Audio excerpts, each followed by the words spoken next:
Soy Martina Miguet del Hospital General de Castellón y hoy nos vamos a ocupar de la ferropenia en la insuficiencia cardíaca y concretamente nos vamos a centrar en la prevalencia, la etiología y el diagnóstico. La insuficiencia cardíaca es un síndrome clínico que es tremendamente prevalente, afecta al 1 o 2% de la población general y en concreto en pacientes mayores de 65 años puede llegar a alcanzar hasta el 10% de la población. Además, en este subgrupo de pacientes lidera las causas de hospitalización. Es por tanto así que cualquier medida que nosotros podamos aplicar que vaya a prolongar la calidad de vida de nuestros pacientes o a reducir de manera significativa las hospitalizaciones, pues es tremendamente atractiva. Tanto es así que las guías de práctica clínica cada vez se fijan más en la ferropenia y le otorgan un mayor nivel de evidencia a su detección y su tratamiento. Y es que la ferropenia es muy frecuente. Ya en 2013 se publicó en American Heart Journal una cohorte de más de 1.500 pacientes, una cohorte internacional, en la que se observaba que hasta un 50% de pacientes tenía déficit de hierro. Y aquí están contabilizados tanto los pacientes que tenían déficit de hierro funcional como absoluto, cuyas definiciones veremos más adelante. Además, entre esta cohorte de pacientes, aquellos que tenían anemia, aquellos que tenían un volumen corpuscular medio más bajo, el sexo femenino o clases más avanzadas de la insuficiencia cardíaca, expresadas como una mayor NIJA y niveles más elevados de NT-proBNP, aumentaban la prevalencia todavía más de este déficit de hierro. En este mismo sentido, en el 2018 se publica en el JACC una revisión de estudios que refleja que la prevalencia de la ferropenia oscilaba entre un 30 y un 50% en la insuficiencia cardíaca crónica y que en la insuficiencia cardíaca aguda alcanzaba niveles de hasta un 80%. Y la ferropenia no solo es frecuente, sino que además es grave. Si vemos el diagrama de la derecha, nos fijamos en que aquellos pacientes con insuficiencia cardíaca y anemia, especialmente ferropénica, tenían una mayor mortalidad.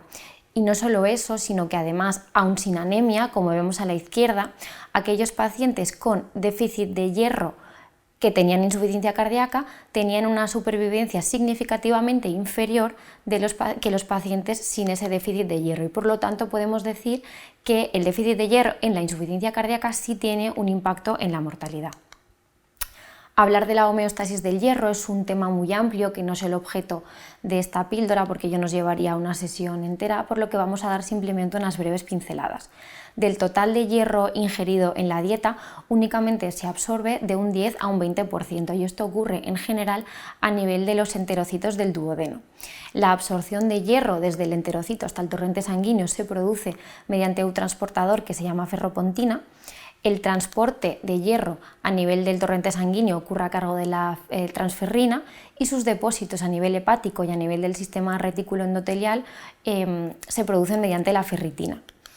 Este hierro se utiliza fundamentalmente para la hematopoiesis, pero no solo para eso, sino para otras muchas funciones, como puede ser la síntesis de ácidos ribonucleicos, de proteínas, el transporte y el depósito de oxígeno, la cadena de transporte electrónico y la función mitocondrial.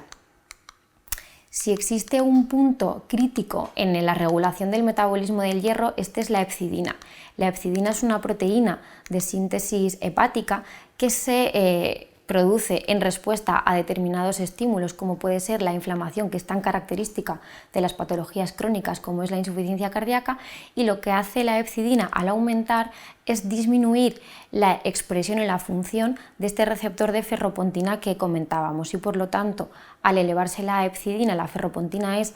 menos funcional, lo que implica un bloqueo de este hierro a nivel del sistema retículo endotelial.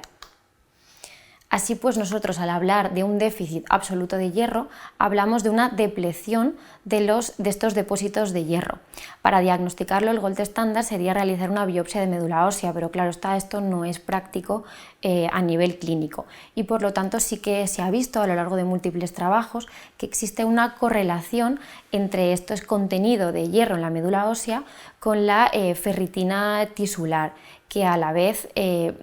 sabemos que la ferritina plasmática es un surrogado de esta ferritina tisular. De este modo, niveles de ferritina por debajo de 30 se relacionan con una ferropenia absoluta, pero al ser la ferritina un reactante de fase aguda, en general en patologías crónicas como es la insuficiencia cardíaca, el nivel aceptado de ferritina para considerar este déficit absoluto es menor de 100.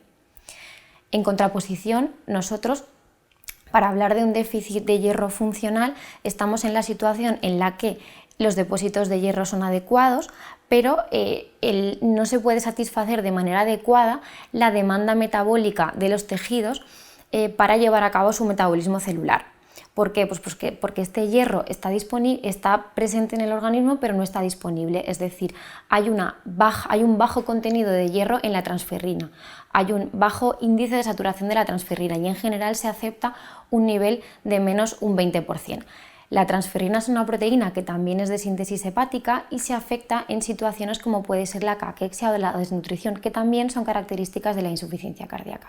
Es por eso que últimamente, y sobre todo en investigación, hay parámetros nuevos como un aumento de los niveles del receptor soluble de la transferrina que también nos pueden ayudar a diagnosticar este déficit de hierro funcional. ¿Y cuál es la razón? Pues detrás de la etiología del déficit absoluto de hierro, por un lado está la malnutrición, la falta de consumo de hierro con la dieta, los problemas de sangrado gastrointestinal. Los pacientes con insuficiencia cardíaca muchas veces son pacientes anticoagulados, son pacientes polimedicados, son pacientes que a consecuencia de la congestión y del edema gastrointestinal ven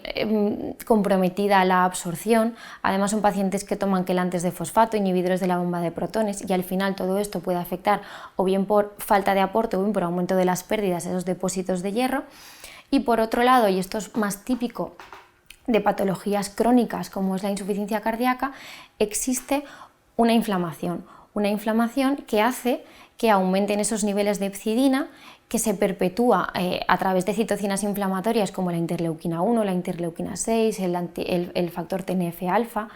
Esto, junto con otros factores como por ejemplo la apoptosis de precursores eritroides y la falta de respuesta a los niveles de eritropoyetina, contribuyen a ese bloqueo del hierro en el sistema reticuloendotelial, que es típico de ese déficit de hierro funcional, como comentábamos. Al final, como consecuencias de ese déficit de hierro, tenemos que el paciente baja su capacidad de hacer ejercicio, empeora su calidad de vida y además, como hemos visto previamente, ese déficit de hierro se asocia a un aumento de la mortalidad y también a un aumento de hospitalizaciones por insuficiencia cardíaca. Finalmente, y como conclusiones, diremos que hasta el 50% de pacientes con insuficiencia cardíaca tienen déficit de hierro, que el déficit de hierro en la insuficiencia cardíaca se asocia a un mal pronóstico por esas causas que hemos visto previamente,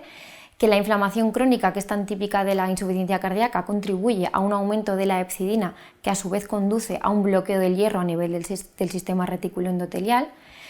que en la insuficiencia cardíaca ese déficit de hierro puede ser absoluto por una depleción de depósitos con una ferritina menor de 100, o puede ser funcional con una ferritina entre 100 y 300 y un índice de saturación de transferrina por debajo del 20%. Y que ya las guías de práctica clínica de la Sociedad Europea de Cardiología 2021 recomiendan el screening periódico del déficit de hierro en pacientes con insuficiencia cardíaca. Y en caso de confirmarse este déficit de hierro, nos explican que se debe considerar su reposición siempre con hierro carboximaltosa para, por un lado, mejorar los síntomas y la calidad de vida en pacientes con fracción sistólica de ventrículo izquierdo por debajo de 45%, y también para reducir las hospitalizaciones en pacientes con una fracción de eyección del ventrículo izquierdo por debajo del 50%. Y eso es todo, gracias.